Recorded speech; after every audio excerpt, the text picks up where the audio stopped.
പറയുന്നതിനൊരു മാന്യത. അടുത്ത കാലത്ത് സോഷ്യൽ മീഡിയയിൽ ഏറ്റവും കൂടുതൽ ചർച്ചയായ പേരുകളിലൊന്നാണ് കൊല്ലം സുധിയുടേത്. മരിച്ചിട്ട് വർഷങ്ങൾ പിന്നിടുമ്പോഴും കൊല്ലം സുധിയുടെ ജീവിതം വീണ്ടും ചർച്ചയാകുന്നു.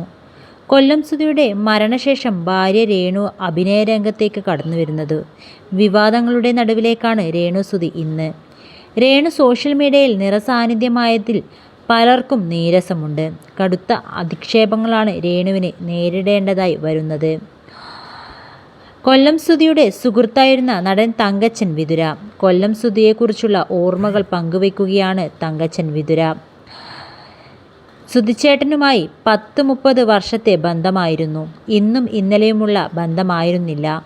ആർട്ടിസ്റ്റ് എന്നതിലുപരി എൻ്റെ ജ്യേഷ്ഠ സഹോദരനെ പോലെ കാണുന്നയാൾ. പ്രോഗ്രാം കഴിഞ്ഞ് കാപ്പി കുടിക്കാൻ ഞങ്ങൾ വരുന്നതും ഒരു സ്ഥലത്തായിരിക്കും.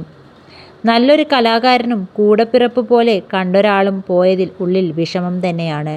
പഴയ എപ്പിസോഡുകളൊക്കെ കാണുമ്പോൾ വിഷമമാണ്. മരിച്ച വിവരം വെളുപ്പിനെയാണ് അറിഞ്ഞത്. രേണു സുധി അവരുടെ ഇഷ്ടപ്രകാരം ജീവിക്കട്ടെയെന്ന് തങ്കച്ചൻ വിതുര പറയുന്നു. ആരും 250 വയസ്സ് വരെയൊന്നും ജീവിക്കാൻ പോകുന്നില്ല. അവരവർക്ക് ഇഷ്ടപ്പെടുന്ന രീതിയിൽ സന്തോഷം തരുന്ന മേഖലകളിൽ ജീവിക്കുന്നതിൽ എന്താണ് തെറ്റെന്നും തങ്കച്ചൻ വിതുര ചോദിക്കുകയാണ്. സുധിയുമായി ബന്ധപ്പെട്ട പഴയ കാര്യങ്ങളെക്കുറിച്ചൊന്നും സംസാരിക്കാൻ നടൻ തയ്യാറായതുമില്ല. നേരത്തെ നടൻ ധർമ്മജൻ ബോൾഗാട്ടിയും കൊല്ലം സുധിയെക്കുറിച്ച് സംസാരിച്ചു.